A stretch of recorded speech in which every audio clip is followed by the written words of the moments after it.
السلام علیکم و رحمت الله و برکاته. در این زمانه، خاصتا در این شب و روز، یک سوال اکثریت مردم رو در حیرت گذاشته است. میپرسند برای چه کسانی که معصیت و گناه میکنند تمام گناهان را مرتکب میشوند، با وجود همین پول و مال دارند، خانه و در، ماشین، همه چیز را دارند، برای چه خداوند آنها را هلاک نمیسازد؟ برادران و خواهران عزیز، پول و مال داشتن این دلالت به این نمی کند که خداوند از بنده راضی است، بلکه این یک نمود امتحان از جانب پروردگار برای بنده می باشد. بای بودن، کمبغل بودن، این یک آزمایش از جانب پروردگار می باشد. الله تعالی در سوره الفجر می فرماید: فاما الانسان اذا ما ابتلاه ربه فاکرمه و نعمه فیقول رب اکرمن و اما اذا ما ابتلاه فقدر علیه رزقه فیقول رب اهانن. دوم، این یک استدراج می باشد برای بنده، یعنی هرچی که بنده می خواهد او را خداوند می دهد، به خاطر آنکه گمراه تر شود، بعد از آن ناگهان عذاب الهی بالای سر این بنده بیاید. چگونه که خداوند می فرماید: انما نملی لهم لیزدادوا اثما. الله تعالی می گوید که ما برای این بنده مهلت می دهیم تا اینکه گناهانش زیادتر شوند. رسول اکرم صلی الله علیه و سلم همچنین می فرماید: هر وقتا که بنده ای را دیدید که هر چی که می خواهد خداوند او را می دهد، با وجودی که اون در گناه غرق شده است، عرق نوشی می کند، زنا می کند، سر و لباس اسلامی نمی پوشد، مردم را ظلم می کند، حتی نماز نمی خواند، پس شما بدانید که این استدراج می باشد از جانب پروردگار.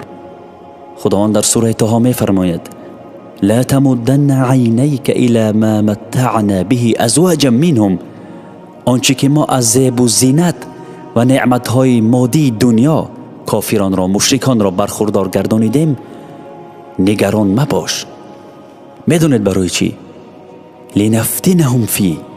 این برای آنها خداوند میگوید یک آزمایش است، فتنه است برایشان. و رزق ربک خیر و ابقا.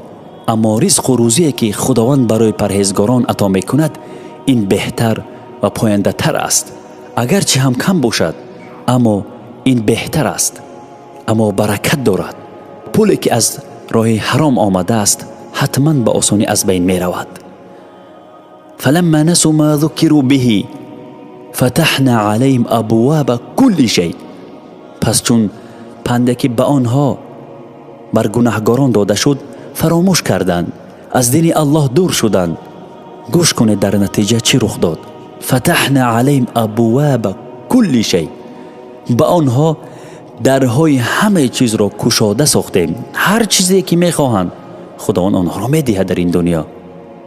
حتی اذا فرحوا بما اوتوا. هنگامی که به آنچه آنها را داده شد خرسند گشتند.